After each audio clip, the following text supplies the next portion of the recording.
يعقوب قال حدثني إسحاق بن سعيد بن عمرو بن سعيد بن العاص عن أبيه قال دخل الحجاج على ابن عمر وأنا عنده فقال كيف هو؟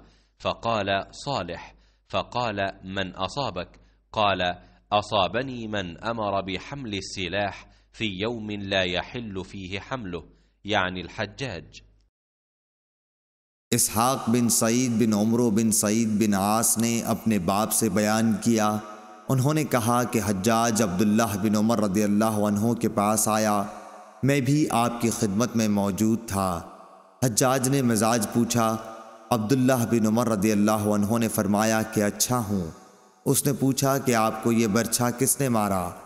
इब्ने उमर रदियल्लाहु अन्हु ने फरमाया कि मुझे उस शख्स ने मारा जिसने उस दिन हथियार साथ ले जाने की इजाज़त दी जिस दिन हथियार साथ नहीं ले जाया जाता था।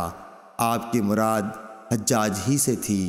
सही बुखारी हदीस नंबर 967।